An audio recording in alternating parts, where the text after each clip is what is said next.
দেখবো না, চলো বেকার কিছু নাই এখানে, কালেকশন ভালো না। চলো গাইস, আমাদের দেখা হয়ে গেছে। হাই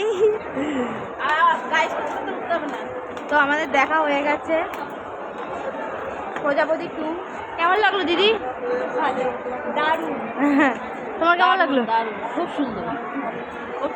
এই যে তো যাচ্ছি আমরা এখন বাড়ির পথে। এই যে নাবি এসকেলেটারে আছি।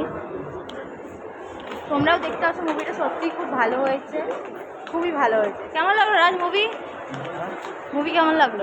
মুভি খুব দারুণ লেগেছে। হ্যাঁ হানি সারা দিন রাত কেটে গেছে। হানি আর লাস্টেও কেঁদেছিস? লাস্টেও কেঁদেছিস হানি? জিজু কেমন লাগলো মুভি? গাইস জিজু বলেছিল কি মুভিটা ফ্লপ করেছিল। হানির কান্না দেখে আমি মুভি ছেড়ে দিয়ে হানির দিকে দেখে দেখে হেসে গেলাম সারাদিন। হ্যাঁ পুরো মুভিটা। হ্যাঁ হানি প্রথমেও কাঁদছিল, হ্যাঁ প্রথমেই কাঁদছিল। চলো আজকের মতো tata, good night, sweet dreams and ব্লগটা ভালো লাগলে লাইক অ্যান্ড সাবস্ক্রাইব করে দেবে। Thank you for watching, stay tune.